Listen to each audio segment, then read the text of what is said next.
Saludos cordiales seguidores de mi canal Greco-Romano, Historia y Total War. Bienvenidos. Como ustedes saben, yo les dije que íbamos a cubrir por acá las noticias más importantes de Total War Warhammer 40.000, el juego que estamos esperando precisamente de Total War del universo de Warhammer 40.000. Tengo un canal pequeño, Greco Warhammer y más, no tan pequeño, tiene 4.000 seguidores, pero bueno, no tan grande como este que tengo 20.000. Tengo un canal más pequeño, Greco Warhammer y más, donde subimos todo lo referente al universo de Warhammer a nivel de gameplay, ¿no? Ahí jugamos y tal. Pero acá en este canal ya les he subido, ya les he traído en el pasado una mirada filosófica a propósito de la creación literaria que hay en torno al universo de Warhammer 40.000. Estuvimos hablando de Nietzsche, estuvimos hablando de Spengler, estuvimos hablando de varias cosas.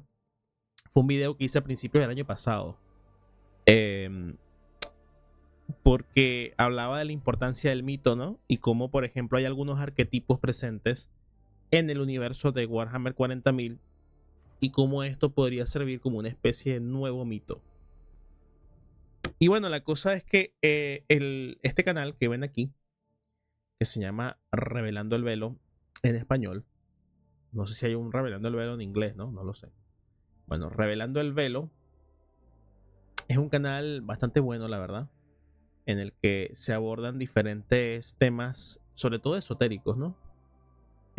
Tanto de cuestiones medievales como cuestiones ya, digamos, eh, renacentistas, contemporáneas, como la magia del caos, uh, misterios, pero evaluados desde un punto de vista intelectual, ¿ok? No es como el típico canal de misterio que te cuenta un relato y te lo da por cierto, ¿ok? No se trata de esa dinámica. Él básicamente examina diferentes cuestiones y te dice qué es lo que hay. Te dice, bueno, hay tradiciones que interpretan esto de esta manera, hay otras tradiciones que interpretan esto de otra manera, ¿no? El canal de él es bastante grande, por cierto, tiene un canal de 403.000 seguidores. Me gustaría invitarlo al canal y hablar de diferentes cosas, porque a mí todo esto me interesa. Yo tuve una etapa en la que me interesé mucho por lo esotérico. De hecho, yo no sé si, bueno, sí se los he comentado varias veces. Yo tengo colecciones de tarots. Yo tengo 2 tarots por aquí. Tuviera más, si tuviera más dinero, tuviera muchos más tarots. Tengo, por ejemplo, este, que está, saben que me gustan mucho los etruscos, ¿no? Entonces, bueno, es un tarot inspirado en arte de tumbas etruscas. Y bueno, la verdad es que para mí es fenomenal. También tengo lo clásico, el típico tarot egipcio de toda la vida. E insisto, si me sobrara un poco más el dinero, tuviera muchos más tarots. Él tiene videos del tarot, perdón. Así como también, por ejemplo, tiene este video del culto de Baal, que también podríamos reaccionar a esto porque la verdad es que hay mucha gente que tiene algunas ideas erradas sobre Baal. Y bueno, lo que voy es que el contenido del canal, de este canal, yo lo disfruto mucho porque yo estoy formado en diferentes tradiciones históricas y como dije, también tuve una etapa en la que me llamó mucho la atención lo esotérico. Eh, Acuérdense que yo fui condicionado y criado para tenerle rechazo y miedo a todas estas cosas. Pero no ha sido el caso. Más bien son cosas que me parecen atractivas. Ahora bien, el problema acá radica en que puede haber gente que vea esto y se quede con una parte del discurso y no entienda todos los significados o todos los símbolos que hay, ¿no? O todas las tradiciones que opinan cosas diferentes, porque este hombre te cuenta todo, te dice desde interpretaciones, digamos, más sencillas a otras más complejas, a también perspectiva histórica. Lo dicho, es un canal bastante serio, la verdad, bastante serio en cuanto digamos, a todo lo que hay de temas esotéricos. Me parece que es de lo mejor, ¿ok? Porque lo dicho, es un examen histórico, intelectual de temas esotéricos. No es el típico canal de, mira, vamos a hacer un amarre o mira, vamos a, qué sé yo, ¿no? O por ejemplo, no sé, canales que, bueno, es que hay muchos canales de misterio. No quiero mencionar ninguno porque, ajá, ustedes saben el gran rechazo que yo le tengo a la mayoría de todos ellos. Pero lo dicho, esto es clase aparte, esto es distinto. Entonces, bueno, él hizo este canal, este video, perdón, y vamos a reaccionar a él. Habla de Warhammer 40.000 y habla también de símbolos, habla de conceptos. Y bueno, pequeño preámbulo. La magia. La magia nos ha acompañado en toda la historia de la humanidad, ¿ok? La magia está presente desde la época más primitiva a todas las épocas históricas y todas las civilizaciones que a nosotros nos parecen interesantes, sea la egipcia, sea bueno, las diferentes culturas de Mesopotamia, las diferentes culturas de Oriente, las culturas europeas, todas las culturas se han caracterizado por tener magia. Nosotros hemos analizado aquí en el canal, hemos visto en directos más largos, yo les he mostrado, por ejemplo, los textos de magia en papiros griegos. eh, hemos tenido incluso al doctor Marco Almanza aquí hablando sobre la hechicería y la magia en la antigua Roma. Yo también les he mostrado algún grimorio. Yo tengo grimorios, tengo un montón de cosas aquí que son muy interesantes. Yo mismo ando con algunos elementos propios de tradiciones esotéricas, como por ejemplo este Yamapala, ¿no? Que procede de la India. Tengo acá otro símbolo que no lo puedo mostrar porque no todo el mundo está apto para conocerlo o para verlo, ¿no? Y entender por qué yo tengo esto y no interpretar de manera, digamos, simple o sencilla lo que porto, ¿no? No es algo para estarlo portando, estarlo mostrando. Incluso también he tenido alguna conversación interesante sobre temas esotéricos, sobre lo conveniente o lo inconveniente de hablar temas esotéricos, ¿no? Porque precisamente lo esotérico es distinto a lo exotérico. Lo exotérico es lo que está hacia afuera, lo que tiene que ser conocido, lo que puede ser dominio público. Y lo esotérico es lo contrario, es lo oculto, es lo arcano, ¿no? Entonces, bueno, lo dicho, hay muchos debates que podemos hacer, pero lo importante acá es que la magia ha acompañado a la humanidad durante toda su historia. Todas las grandes civilizaciones han tenido expresiones mágicas, expresiones esotéricas, expresiones arcanas. Podríamos hablar también, por ejemplo, de Madame Petrona Blavatsky y la teosofía. Inclusive también podríamos hablar de la doctrina secreta, donde se cataloga, se define, ¿no? Lo que es la magia, el camino de la mano izquierda, el camino de la mano derecha, etcétera, etcétera. Cualquier acto religioso tiene un componente mágico. De hecho, hay quien habla de pensamiento mágico. Y también es un acto mágico, por ejemplo, el consultar un horóscopo o incluso también el tema de los signos, ¿no? Signos zodiacales. Todo esto son diferentes elementos de ese pensamiento mágico. Y es muy interesante también, porque esto no se trata de que ustedes vayan a creer o que se vayan a convertir o vayan aquí a salir después, no sé, como si fueran magos o algo así por el estilo, sino que es como un análisis histórico, literario, antropológico, se me mete el cabello en la boca, en el que básicamente exploramos diferentes facetas de la humanidad. La magia es tan inherente a lo humano que se han constituido, se han escrito, se han hecho diferentes productos, tradiciones literarias o lo que sea. Y esto se ha visto permeado por el pensamiento mágico de las diferentes épocas. Las producciones literarias, las películas, los videojuegos, el arte, la literatura reciben la interpretación mágica, el pensamiento mágico de la época en la que son concebidos. Warhammer 40.000 no es la excepción. Y bueno, ya sin más preámbulo, porque me he extendido bastante. El preámbulo tiene que ser mucho más corto, pero bueno, en fin. Explicaciones varias. Porque yo sé que puede ser un poco chocante. Incluso ha sido chocante en el pasado para algunos suscriptores el ver esa faceta mía en la que muestro interés por temas esotéricos. Pero bueno, a ver, yo soy pagano. Yo no me rijo por la moral convencional judeocristiana, ni por sus taras, ni por sus miedos. Y a propósito de esto, yo escribí una frase porque aquí vamos a ver un personaje histórico relacionado con la magia que lo he puesto en la portada. Ahí lo tienen, al lado, ¿no? de este pentagrama invertido y el 666 y todo lo demás con la imagen del emperador detrás. Y el personaje histórico es nada más y nada menos que Aleister Crowley, que lo tienen por aquí. A ver, si no me equivoco, sería esta imagen de acá. Yo compartí esto con algunos seguidores y con alguna gente de mi entorno y puse la siguiente frase. Y aquí a propósito de romper con la moral tradicional, con los miedos tradicionales y con las concepciones, paradigmas y prejuicios que la mayoría tiene acerca de lo esotérico. La frase es: traspasar el sombrío umbral del miedo lleva a la luz del conocimiento. Si tú ves a un hombre con esta cara y con esta pinta y ves esa imagen de arriba, el ojo que todo lo ve, el 666 y una especie de atmósfera sanguinolenta, ¿no? Una atmósfera sanguínea, sangrienta, lo que sea, oscura, te quedas con la apariencia, probablemente sientas un escalofrío y eso te tire para atrás, ¿no? Entonces no conoces el símbolo que hay.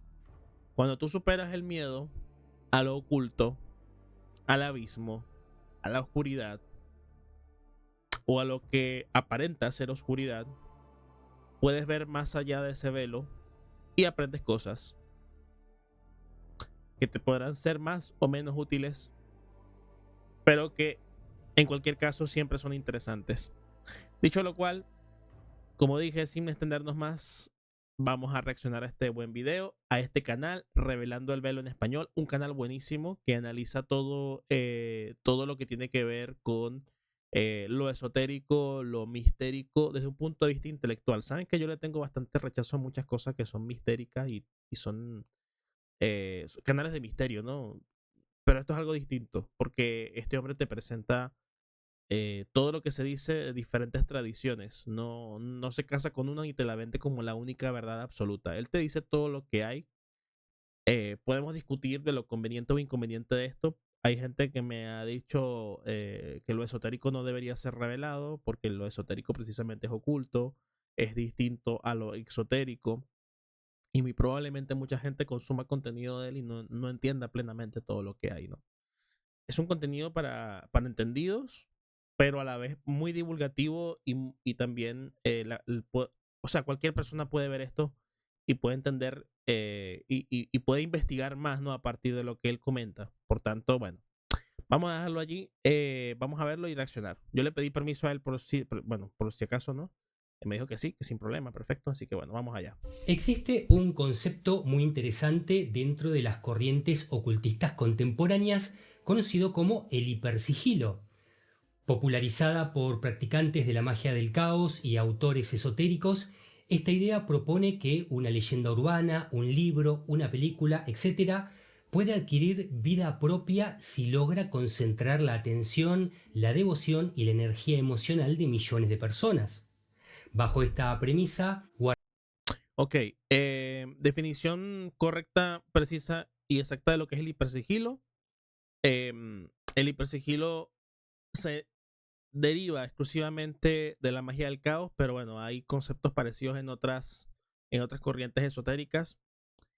Hay diferentes corrientes de magia. La magia del caos es una expresión, si se quiere, posmoderna de lo esotérico, muy propio de nuestra época, ¿no? Nuestra época individualista. Y la magia o el hipersigilo dentro de lo que es la magia tiene que ver con una producción literaria, una producción musical, eh, algo de consumo, como por ejemplo Lovecraft, ¿no? Lovecraft crea una literatura y en torno a esa literatura, por los arquetipos y los símbolos que maneja, a partir de allí se hace todo un concepto mágico. Las deidades que aparecen en lo que es todo el universo de Lovecraft eh, dan pie para eso, ¿no? Warhammer también, y vamos a verlo a continuación.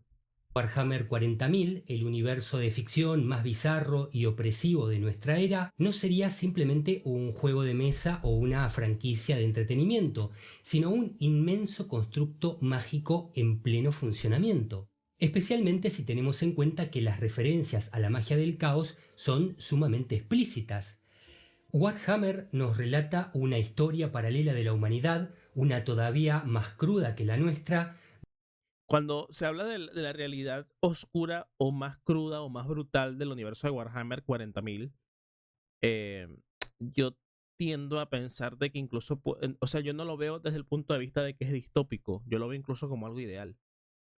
Porque acuérdense que yo tengo la visión de que nuestra sociedad occidental actual está en decadencia. Y precisamente la existencia de un universo así brutal y tan simbólico podría constituir, y tengo un video entero dedicado a esto, que lo voy a colocar por acá luego también en la etiqueta y al comentario fijado y demás, que a nuestra época le hace falta una épica. Y Warhammer 40.000 podría tener esa función de la épica. Donde recopila y sintetiza elementos de casi todas las tradiciones místicas y esotéricas, funcionando en la práctica como un hipersigilo de magia caótica disfrazado de universo de ficción. Así que si está disfrazado o no, es discutible, ¿no? Podría ser que los primeros escritores y la primera gente de Games Workshop, o incluso los que presiden como tal el proyecto, hayan tenido algún tipo de contacto con las sociedades, con las organizaciones esotéricas que hay en Inglaterra. Inglaterra está repleto de sociedades esotéricas, logias, organizaciones que se reúnen a hacer ocultismo, a leer las cartas, a contactar con entidades. O sea, en Inglaterra gusta mucho esto. Y en realidad en todo el mundo gusta mucho más, ¿no? Lo que pasa es que en Inglaterra hay algo, ¿no? Hay un toque en Inglaterra. A mí me gusta más la parte imperial, alemana, otras cosas, pero bueno, había que hacer el comentario, ¿no? este es Puede ser que la gente de Warhammer 40.000 tuviera algún tipo de contacto con esto y de ahí sacó inspiración directa, con o sin la intención de disfrazar esto, ¿no? Porque igual cualquiera que conozca la magia del caos, yo la conocía antes, ¿no? Y a mí me llamó la atención incluso que en Warhammer estuviera el concepto. Y también me llama mucho la atención que, acuérdense que hay un concepto que dicen que incluso el mismo dios emperador puede ser un dios del caos también, una deidad del caos, se ha convertido en eso, pero bueno, sigamos. nuestro tema de hoy.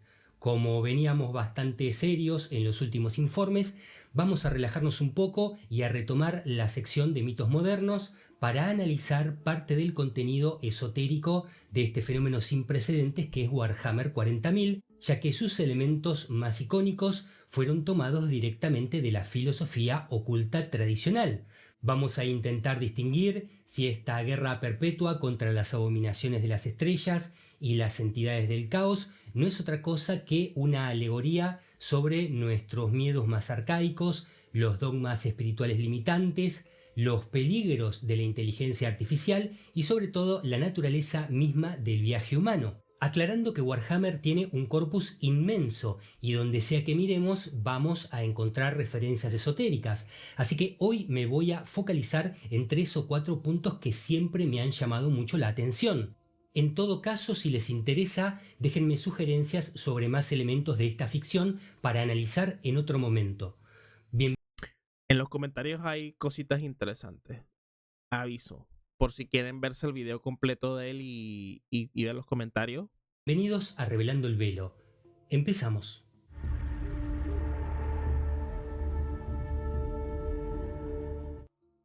Para quien no lo sepa, Warhammer 40.000 es una franquicia de ficción distópica que nació en la década de los 80 como un juego de guerra de miniaturas producido por la compañía Games Workshop. Es un universo de ficción como podrían ser el Legendarium de Tolkien o el universo expandido de Star Wars, pero mucho más oscuro y tremendo. Hace que Dune parezca el Principito.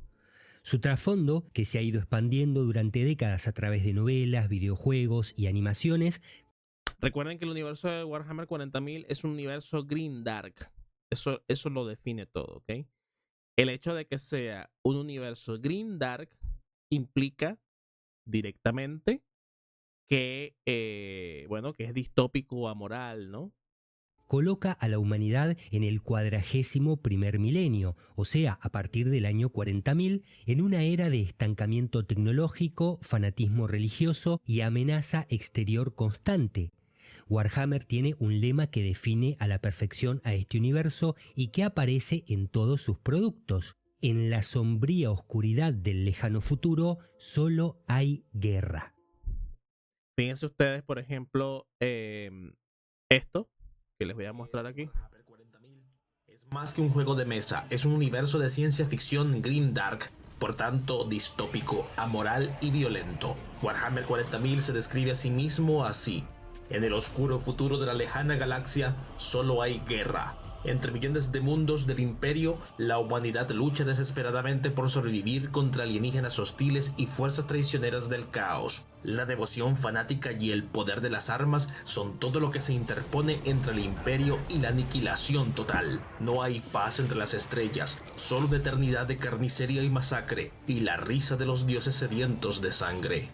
El protagonista de Warhammer 40.000 es el emperador de la humanidad, un ser inmortal que ha guiado el destino de la humanidad por eones a la conquista de otros mundos y contra las fuerzas de los 4 dioses del caos que amenazan constantemente. Suscríbete para más información de este oscuro universo. Bueno, ese es un short que hice para mi canal pequeño, para Greco Warhammer y más. Y la verdad que esta frase funciona a la perfección como una tesis ontológica de un universo que combina elementos de ciencia ficción, fantasía oscura, horror cósmico y mucho ocultismo. Demasiado ocultismo, la verdad. Pero eso es lo que a mí es que tiene todos los componentes Warhammer por eso que había mucha gente que me decía, gente que me veía jugar Rome y tal, y cuando yo me negaba a Warhammer, me decía, es que a ti te va a gustar Warhammer porque no sé qué, no sé cuál, y yo me obstinaba y decía, no me digas porque es que no me interesaba, ¿no? Pero cuando profundicé y vi lo que había, es que evidentemente me iba a gustar. O sea, es un universo ultra hiper violento, ultra hiper masculino, ultra hiper imperial, con todo lo que eso implica, ¿no? Y además con un gran simbolismo. Y dentro de ese simbolismo, por supuesto, toda esa faceta esotérica. Una de las características más particulares de su narrativa es que la guerra ya no es simplemente un recurso sociopolítico eventual, sino que se transforma en una circunstancia permanente tan... Casi que es un medio de vida, ¿no? Que caracteriza precisamente a esta humanidad, porque es una humanidad que está luchando permanentemente para la supervivencia. Por eso es que hay gente gente que es bastante comeflor y ridícula, la verdad, que se quejan porque dicen que el imperio no es bueno. El imperio, por supuesto que es bueno, porque el imperio es la humanidad, somos nosotros. En una situación de lucha por la supervivencia. Si nosotros tuviéramos si nos encontramos en la tesitura de ser pacíficos o ser belicosos, siendo que ser belicosos es el único medio por el cual podemos sobrevivir, porque hay una especie, digamos una especie, ¿no? Que amenaza nuestra existencia, que quiere consumirnos literalmente como los tiránidos. Cualquier expresión de violencia, cualquier expresión de brutalidad está completa y totalmente justificada porque nuestra supervivencia y porque así funciona la naturaleza en términos biológicos. Los animales salvajes matan a las crías de otros precisamente porque son competidores y porque pueden de alguna manera entorpecer su camino a la supervivencia, ¿no?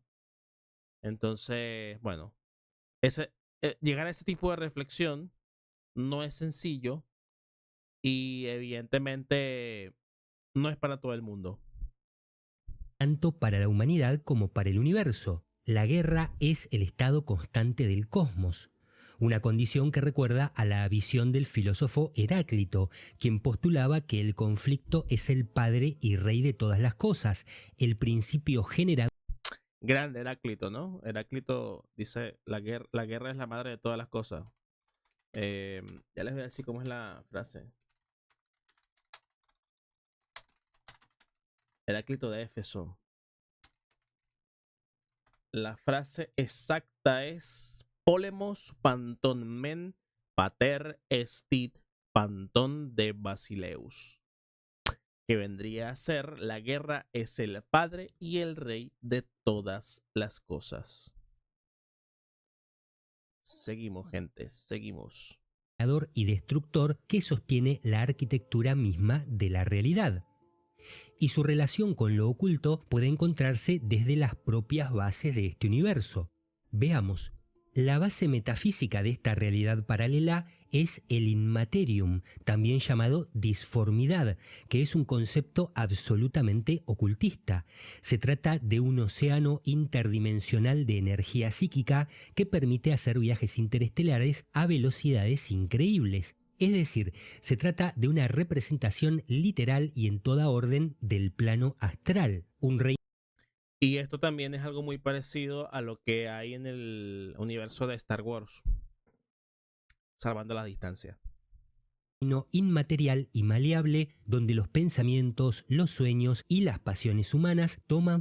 Lo que pasa es que yo siento que Star Wars, alguien que me corrija al respecto, ¿no? De repente alguien que sepa de esto que me lo comente.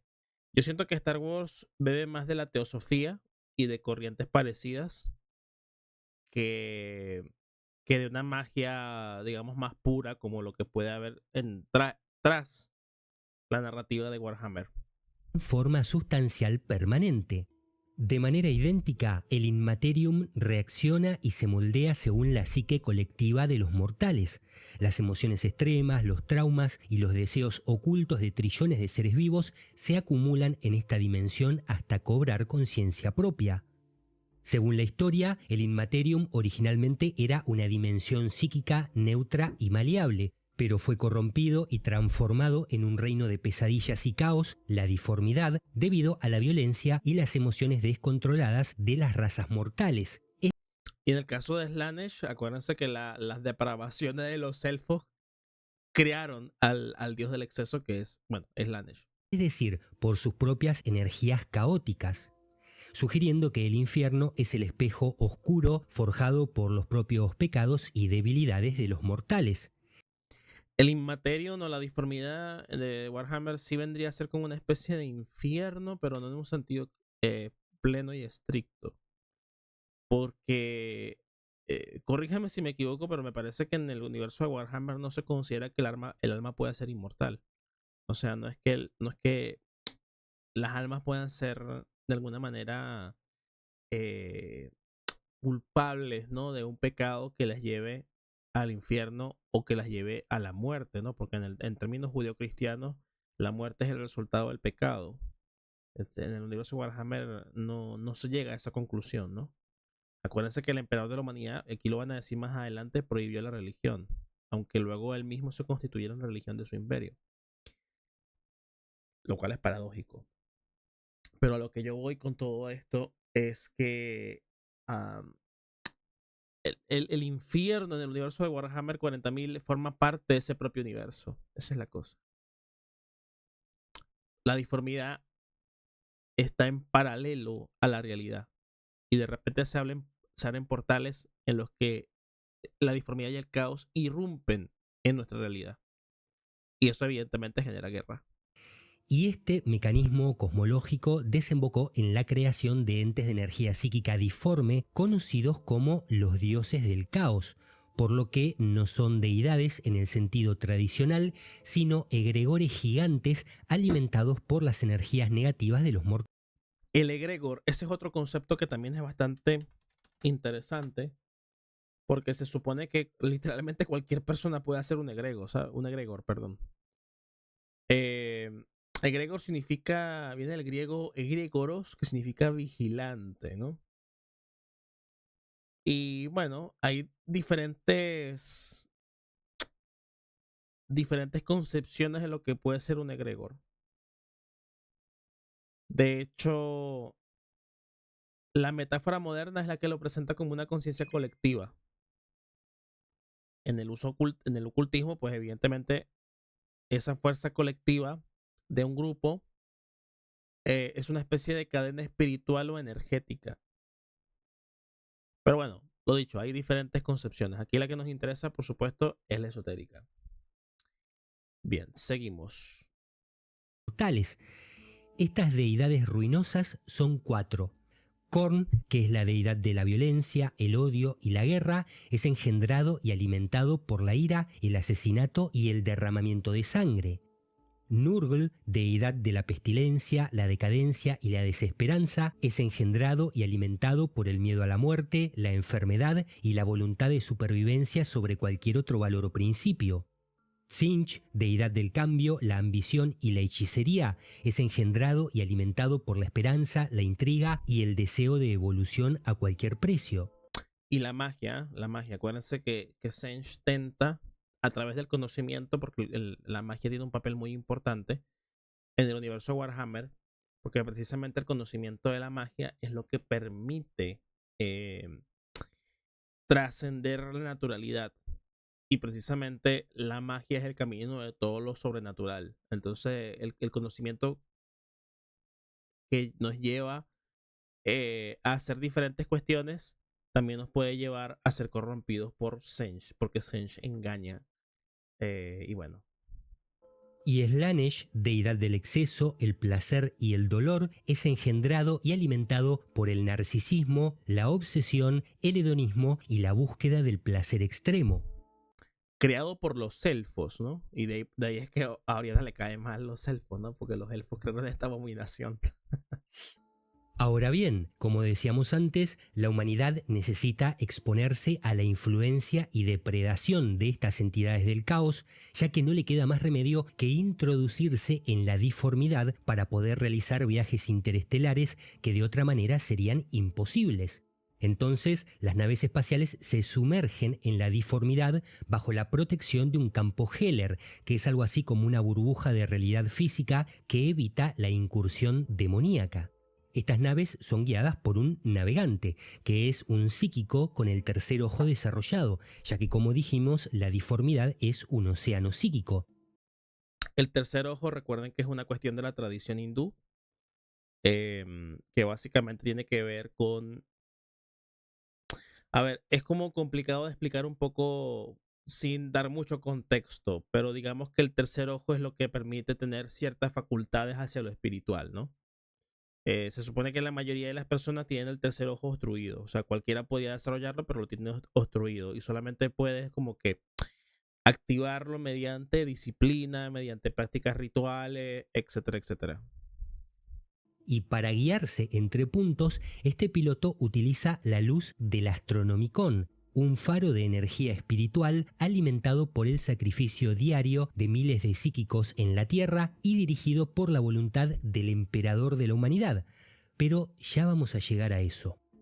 Si el campo Heller falla, la nave entra en contacto con la naturaleza entrópica y demoníaca de la diformidad, lo que daría como resultado la manifestación física de entidades del caos en el interior de la nave, que inmediatamente proceden a la masacre, posesión y tortura de la tripulación, remarcando que la exposición sin protección de la mente humana a la energía cruda del caos provoca locura instantánea y mutaciones físicas aberrantes. Esto también tiene mucho que ver, por ejemplo, con los fenómenos, o sea, esto es como una metáfora o una construcción a partir de muchas ideas que hay dentro de lo que es el folclore y también lo que es la cultura popular, ¿no?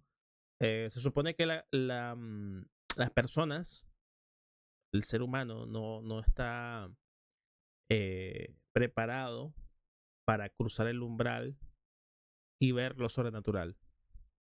Y que cuando se presenta lo sobrenatural, algo se quiebra en lo humano como tal, ¿no? Y por eso es que siente escalofríos y, bueno, toda una serie de cuestiones. En el caso de Warhammer 40.000, está llevado esto a la enésima, ¿no? Porque precisamente el contacto con eso caótico te lleva a tener mutaciones físicas. Seguimos. Es decir, el caos en estado puro degrada a los humanos física y psíquicamente, una metáfora para tener en cuenta. Si vienen leyendo entre líneas, se darán cuenta que todo esto no es más que una enorme alegoría esotérica que en realidad está hablando de la caída del hombre y de su relación con el cuerpo astral, y desde el enfoque de la psicología arquetípica, de la exteriorización del inconsciente colectivo y de cómo la humanidad, al perder su soberanía espiritual, queda atrapada en las proyecciones de su propia sombra. La diformidad es el espejo oscuro de la psique colectiva, un reino que originalmente era el anima mundi, pero que la guerra y las emociones desordenadas han densificado hasta convertirlo en un infierno literal. Claro, no hay necesidad de ir a un infierno después de la muerte porque la misma realidad oscura de Warhammer ya de por sí tiene todas las características típicas de lo que se concibe como infernal. El símbolo de estas fuerzas oscuras es la estrella caoita de 8 puntas, que lejos de ser una invención de los diseñadores de este universo, tiene un linaje esotérico bastante bien documentado. Es el emblema oficial de la magia del caos, una rama del esoterismo contemporáneo de la que ya hemos hablado en un informe dedicado. Para quien no lo haya visto, se lo dejo en la pantalla final y le comento que esta práctica es conocida por haber roto con el dogmatismo y la minuciosidad de la magia ceremonial tradicional. La magia, al igual que los actos religiosos del mundo antiguo, siempre ha tenido un esquema ritual riguroso, un paso a paso que siempre se ha de seguir para cualquier cosa, ¿no? Por ejemplo, cuando ustedes ven cuestiones como los grimorios de época medieval y moderna, invocar a una entidad, a un espíritu, lo que sea, tiene que hacerse a una hora del día específico. Y hay una receta, ¿no? Hay toda una serie de elementos que se deben tener sí o sí para poder llevar a cabo la acción que se quiere. La magia del caos es más libre en ese sentido. No está tan atada. Y por eso es que aparece la figura de este señor, ¿ok? Porque él justamente en sus movidas mágicas rompía incluso con todos los esquemas y había muchos ocultistas que también lo rechazaron a él precisamente por eso. Seguimos. La magia del caos postula que la creencia es una herramienta maleable y que cualquier sistema simbólico puede ser utilizado eficazmente para alterar la realidad, siempre y cuando el operador invierta suficiente intención y voluntad en él. Es decir, se relaciona directamente con los conceptos que venimos viendo. La magia del caos es posiblemente la mayor influencia ocultista en Warhammer 40.000, ya que encontramos conceptos caoitas en sus elementos más importantes. El corpus narrativo de Warhammer es tan extenso que es imposible hacer referencia o analizar todas sus historias o elementos. Tendría que hacer solamente un canal para hablar de eso, pero hay varios canales que abordan todo lo de Warhammer. Lo malo es que lo abordan todo desde un punto de vista meramente narrativo, ¿no? De hecho, como que falta un canal que tenga una mezcla entre mi mente historiográfica, entrenada por todo el conocimiento histórico que yo tengo, la mente de este hombre con todo el conocimiento esotérico que él tiene, y que sirva para analizar el universo de Warhammer 40.000. A ver, Juanma lo hace muy bien, ¿ok? Pero, no sé, como que va más a lo narrativo. Yo digo a lo más filosófico, esotérico, simbólico. uno de sus Tendremos mucha ocasión de eso cuando tengamos el Total War Warhammer 3. 3 no, 40.000, se los aseguro. eventos centrales es una inmensa guerra civil provocada por el hijo preferido del emperador de la humanidad, conocida como la herejía de Horus. Y si analizamos este conflicto, vamos a encontrar un paralelismo clarísimo con la doctrina mística de Aleister Crowley, Telema, porque en la filosofía de Telema, la historia espiritual de la humanidad se divide en eones. El primer periodo es el eón de Isis, una etapa caracterizada por el culto a la naturaleza y la Gran Madre, donde la humanidad dependía. Son 3 edades según Aleister Crowley. El eón de Isis, la Gran Madre. Aleister Crowley en su pensamiento utiliza muchas cosas de Egipto y él viajó mucho a Egipto. Dice incluso que el libro de la ley, libro que escribe él sobre su práctica mágica, se lo dictó una entidad que se le apareció a él en 3 días a horas diferentes, pero consecutivas. Le dictó el conocimiento ¿no? Una entidad en Egipto. Entonces, él utiliza muchísimos elementos de todo lo egipcio Y ahí se nota también justamente que Aleister Crowley es heredero de su tradición esotérica victoriana, que a su vez tenía un profundo interés y que se enmarca dentro de lo que es el orientalismo europeo. Bueno, el león de Isis vendría a ser justamente el culto a la Gran Madre, el culto a la naturaleza, o sea, todos los cultos arcaicos, primitivos, politeístas y demás. El león de Osiris vendría a ser justamente la época en la cual aparecen los cultos soteriológicos, ¿no? Y también las religiones mistéricas, en las que se habla precisamente de un dios sacrificado. Acuérdense que Osiris es sacrificado por su hermano Set. Odín se sacrifica a sí mismo, se saca un ojo y tal y se cuelga para conseguir el conocimiento de las runas. Eh, Dioniso es sacrificado en los mitos órficos, los misterios de Dioniso. Dioniso es sacrificado por los titanes, ¿no? Y justamente de él deriva la humanidad, que tiene es una mezcla de elementos titánicos y elementos divinos.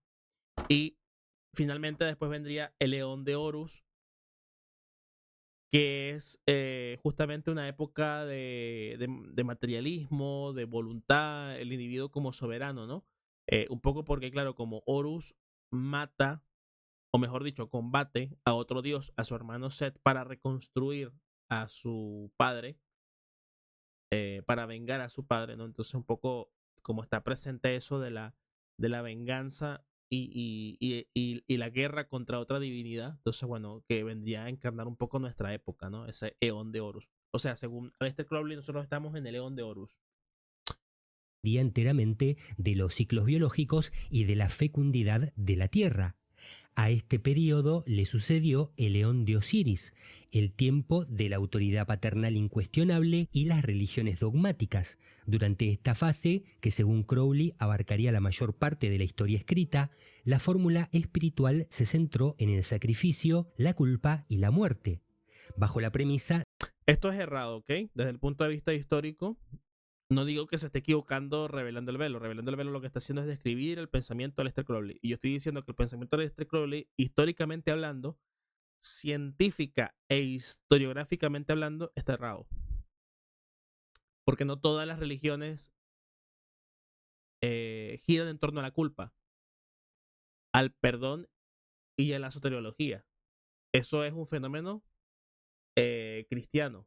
Lo que pasa es que, claro, Aleister Crowley, como es un hijo de su tiempo, y como él vivió en una casa, en una familia protestante, entonces él necesariamente contempla o ve mal las religiones. Aleister Crowley tiene el mismo pensamiento que cualquier otro que llega y me comenta, por ejemplo, de que todas las religiones son dominación. Todas las religiones oprimen. Bueno, eso es un poco la idea que tiene Aleister Crowley.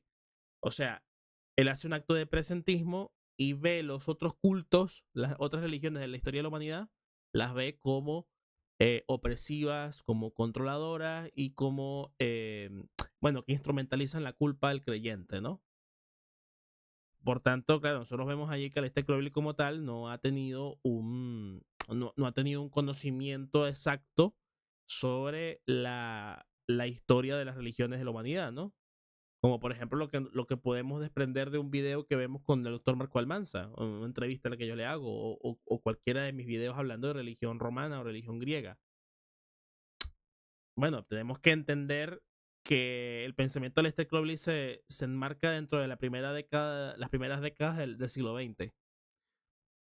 Por tanto, tampoco podemos recriminarle tanto ese acto de presentismo. Es un ocultista, no es un historiador. Y los errores que tiene él retratan el tiempo en el que él vivió. Es un poco como culpar a Schliemann, ¿no? Por haber destrozado el yacimiento arqueológico de Troya. Bueno, a ver, era lo que se hacía en esa época.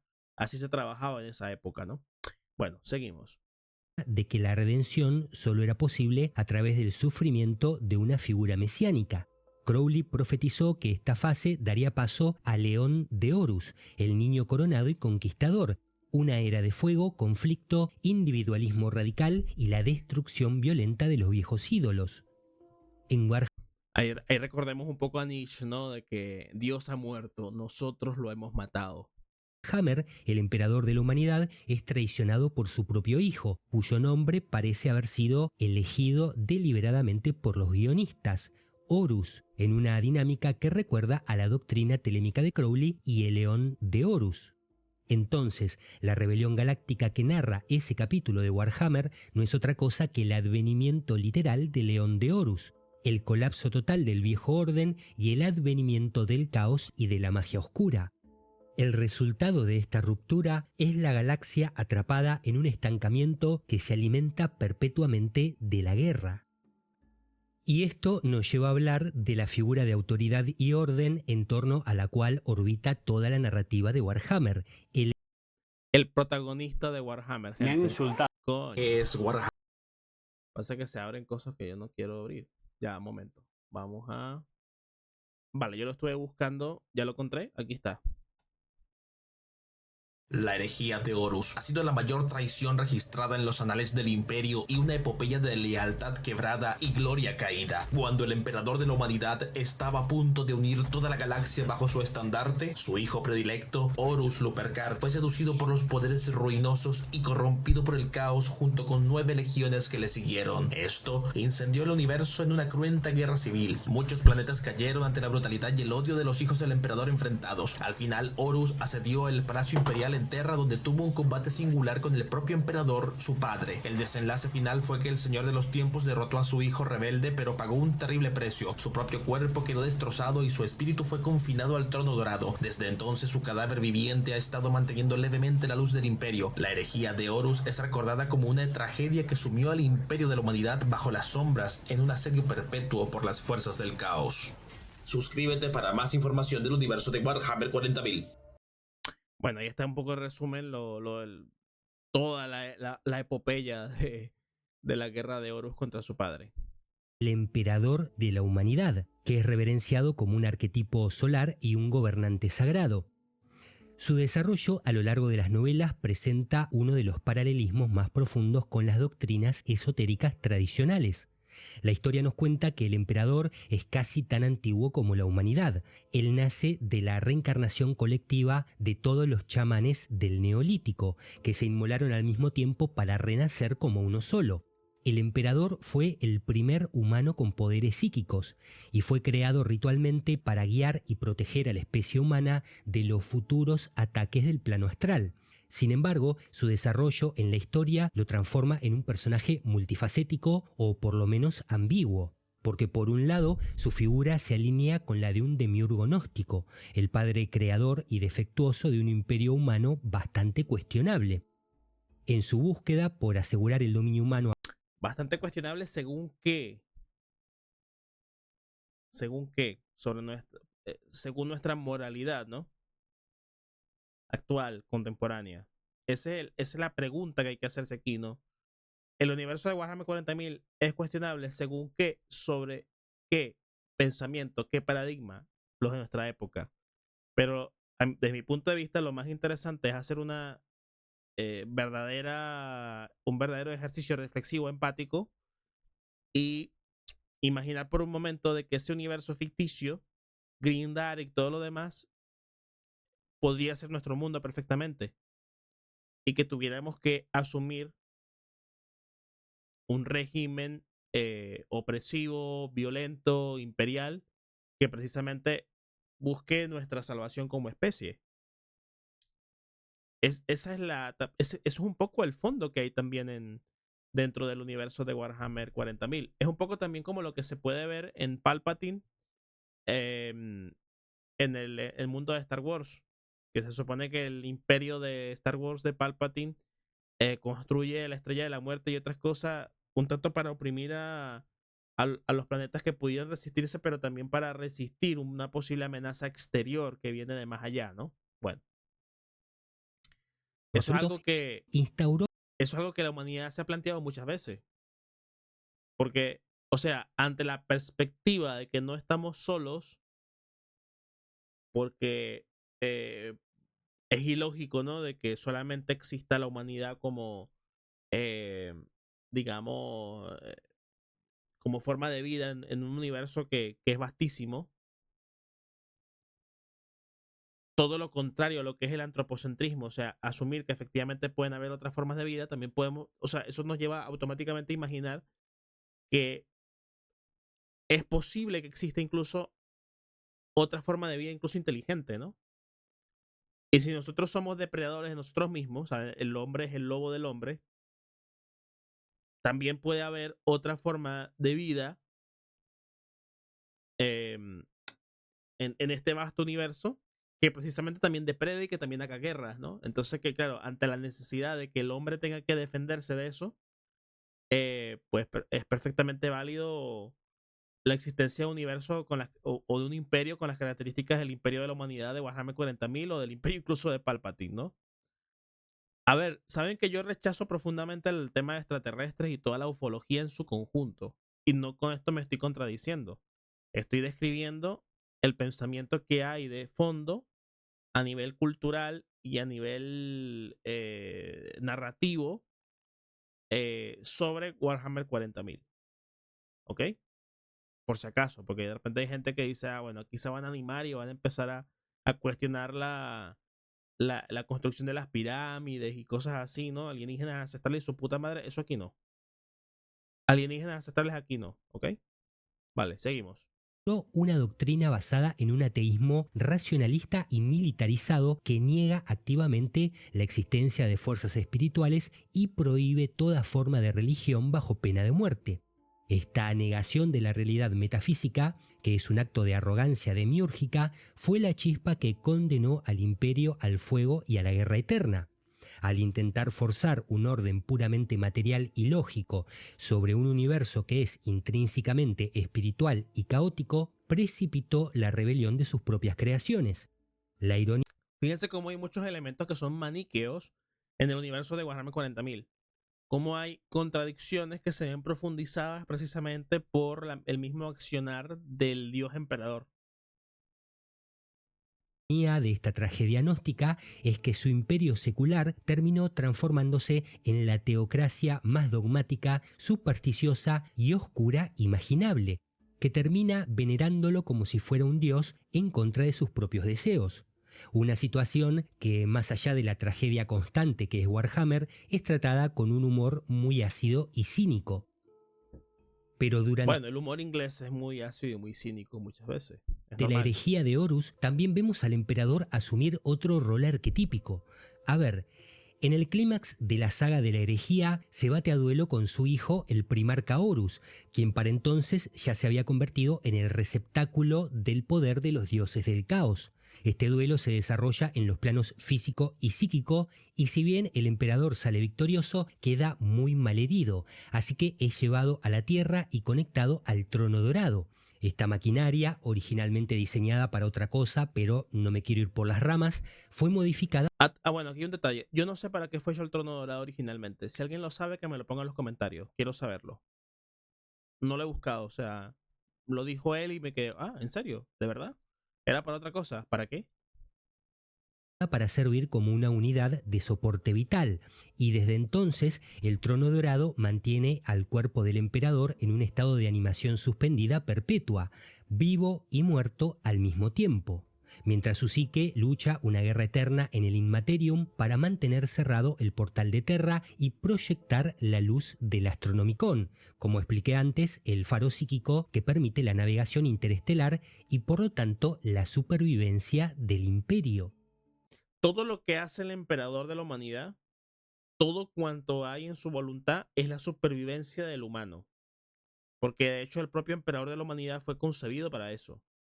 Acuérdense que los chamanes de un mundo primitivo se unieron para crear un sujeto que tuviera todos sus poderes, precisamente para luchar contra los poderes ruinosos, contra la corrupción que amenazaba con destruir la humanidad. Y por eso que es un ser eterno, inmortal, que ha vivido y que ha influido a la humanidad a través de eones, precisamente para preservarla contra los poderes ruinosos. Ahora bien, esto conecta a la figura del emperador con la tesis que el mitólogo James Frazer comparte en su obra La Rama Dorada, el arquetipo del rey sagrado. Este libro es muy, pero que muy recomendable. Este libro que está mencionando él Yo me lo leí hace unos años atrás y la verdad es que es buenísimo. La Rama Dorada, chicos. Este libro de aquí. Y fíjense que es un libro bastante serio, ¿ah?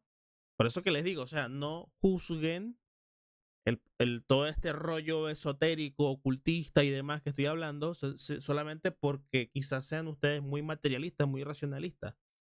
La Rama Dorada es un estudio muy, pero que muy serio de la magia y la religión a través de la historia de la humanidad, ¿ok? Ahí tienen el libro, la portada de Fondo de Cultura Económica. Seguimos.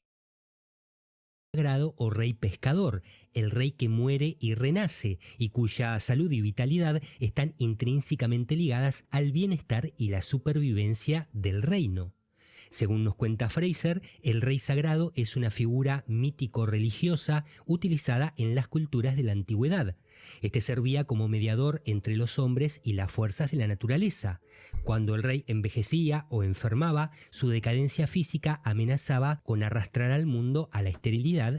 Esto que está contando es sobre todo el contexto mesopotámico. En el mundo mesopotámico se hacía esta movida de reemplazar al rey por un esclavo y entonces matan al esclavo y bueno, ese tipo de cosas, ¿ok? El rey sustituto, bueno, en fin, seguimos. Y al caos. Para evitarlo, el rey debía ser sacrificado simbólicamente para que su fuerza vital sea transferida a un sucesor joven y así asegurar la continuidad del ciclo de la vida. En Warhammer, sin embargo, y fiel a su tono exageradamente trágico y oscuro, este arquetipo se tuerce para volverlo más extremo. Al emperador no se le permite morir del todo. El ciclo se congela y el rey sagrado es mantenido en una agonía perpetua. Entonces, su muerte en vida refleja la decadencia de un imperio que, al igual que su rey sagrado, es un cadáver pudriéndose lentamente, pero que no se resigna a expirar. Representa la tragedia del mito que se detiene justo en el momento del sacrificio. El dios ha muerto, pero el renacimiento ha sido postergado indefinidamente por la tecnología, transformando al universo en una herida abierta que no puede sanar. Me encantan las imágenes que está utilizando, aunque mire que hay un malito tabú. Ahora bien, mencioné que Horus era un primarca. Voy a explicar eso para quien no lo sepa. Para lograr la conquista de las estrellas, el emperador forjó a 20 seres de poder físico y psíquico sobrehumano, algo así como arcángeles o semidioses diseñados genéticamente para liderar a sus ejércitos, los primarcas. Para esto, el emperador contó con la colaboración de un selecto grupo de genetistas y místicos, pero el aspecto más oscuro y esotérico de su forja reside en el pacto o robo de poder realizado en el planeta Molech, que es un guiño a Moloch. Ese es el otro video que yo quiero reaccionar de Revelando el Velo. El tema de Moloch, Malek, Mog, que algunos creen que es un dios, o algunos creen que es una divinidad. Inclusive imagínense que en Total War Faraón aparece como un dios que se puede adorar con los cananeos. Moloch no es un dios. Hay una construcción literaria, narrativa, judeocristiana que lo interpreta como un dios. Pero realmente Moloch como tal no aparece en los textos de Ugarit ni en ninguna literatura cananea. Parece que Moloch es una palabra hebrea que viene a decir el acto de sacrificar, el acto de quemar, ¿no? En un altar. Y bueno, se ha hecho, lo dicho, toda una construcción literaria para justificar movidas bíblicas. Y a partir de allí, bueno, quedó en la tradición esotérica posterior. El emperador atravesó un portal hacia el reino del caos para obtener conocimientos de los poderes ruinosos. Esta colaboración diforme fue lo que permitió que los primarcas no fueran solo cáscaras biológicas perfectas. Todo esto lo hablamos con Juanma cuando lo entrevisté, ojo. Él explica todo el trasfondo de cuándo se hizo esto en lo que es la historia de Warhammer 40.000. Sino seres con una aura casi divina y facultades psíquicas latentes. Aunque también fue lo que a la larga facilitó que el caos pudiera atentar a la mitad de ellos durante la guerra civil. Después de la traición y la fractura del imperio, el destino de los hijos del emperador se dividió dejando a 9 de ellos en el bando de los leales y al resto uniéndose a las fuerzas ruinosas. Estos primarcas leales se convirtieron en los pilares sobre los cuales se sostuvo la supervivencia de la humanidad durante los oscuros años de la herejía de Horus. Pero si prestamos atención, los caracteres arquetípicos de estos 9 primarcas parecen guardar una correspondencia directa con los sefirot del árbol de la vida. Es como si los autores hubieran utilizado la estructura sefirot. Ok, aquí ya estamos hablando de alta magia a niveles super cósmicos, por decirlo de alguna manera, ¿no? Que es la cábala. Ok, ahí está la cábala, los sefirotas, los árboles de la vida, todo este rollo. Ustedes saben que a mí el tema, la mentalidad judaica no me gusta, pero para nada. A nivel religioso, monoteísmo y todo eso. Pero se supone que la tradición mágica judía de la cábala no es enteramente 100% judía, sino que es una interpretación esotérica de la realidad del mundo heredado directamente de otras tradiciones religiosas politeístas anteriores. ¿Ok? Lo que pasa es que, bueno, o sea, esto daría para hablar largo y tendido probablemente varias horas más. Pero hay mucha gente que lo ha estudiado.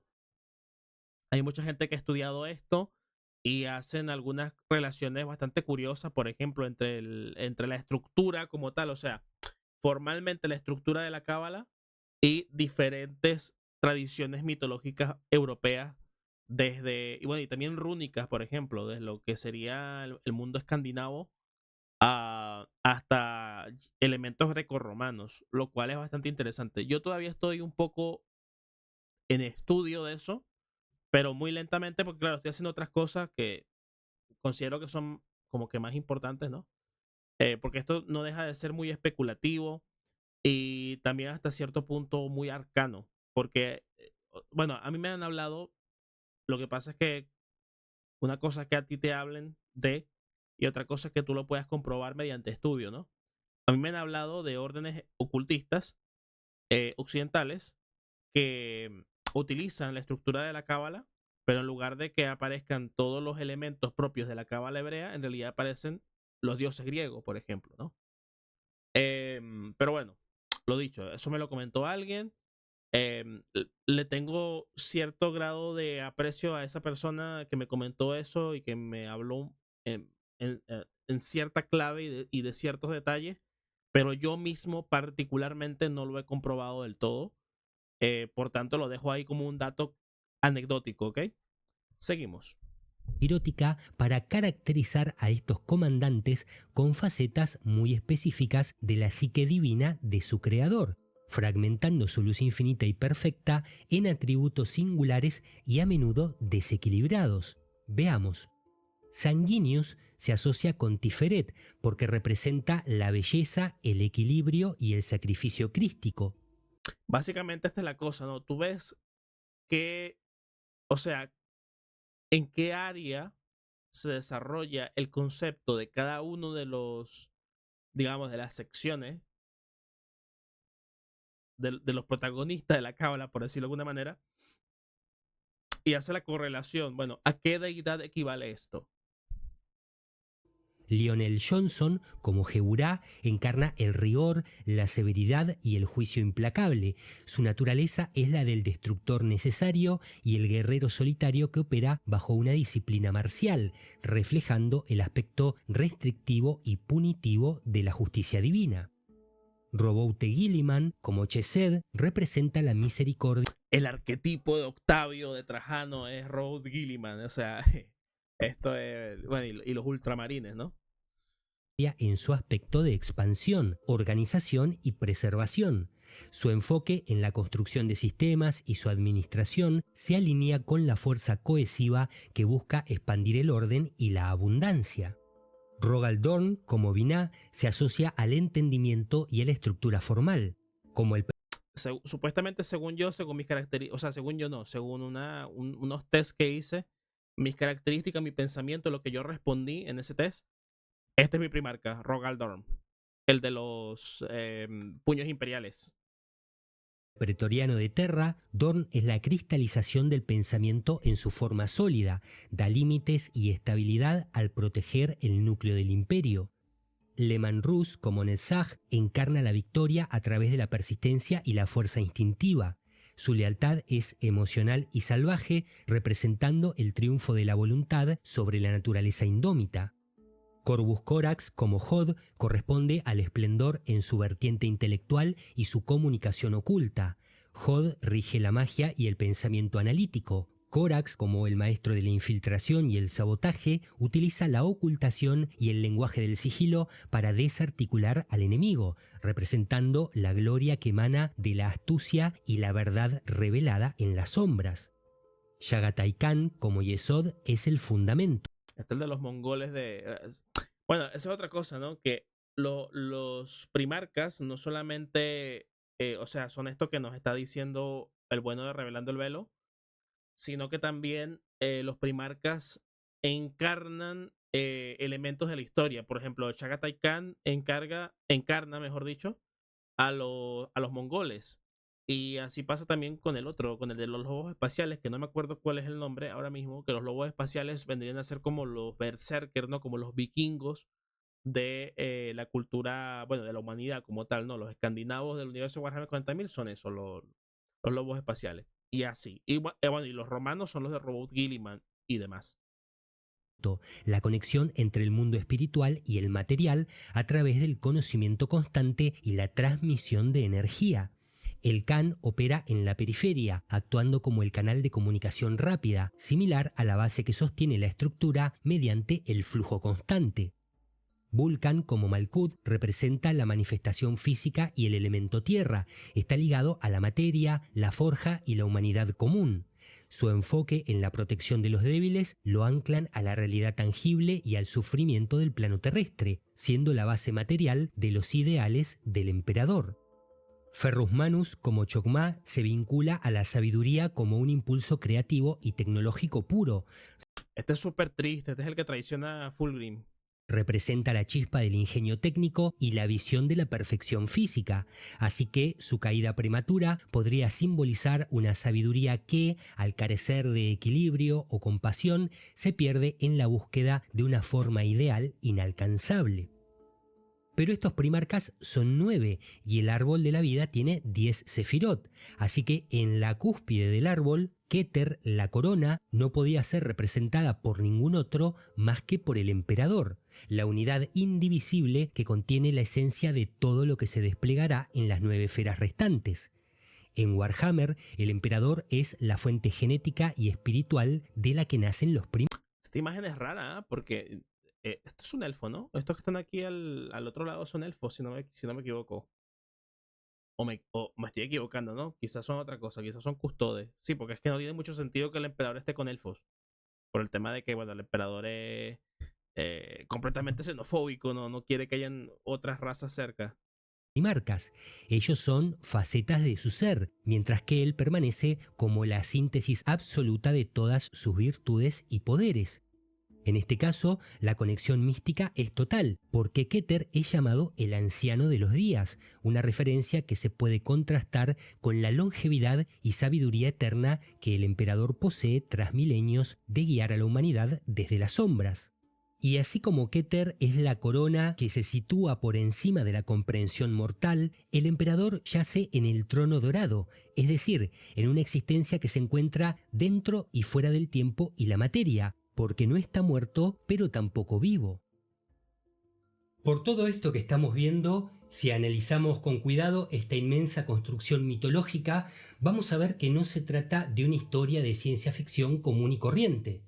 La arquitectura de este universo es un compendio muy significativo de estructuras esotéricas, filosofía oculta y abordado desde una óptica ecléctica idéntica a la de la magia del caos. Cada arquetipo que nos presenta funciona como una parábola oculta, y así toda su estructura narrativa opera como un inmenso hipersigilo mágico que es alimentado a diario por las emociones y la atención de millones de adeptos que canalizan su voluntad creativa a través del mito expandido.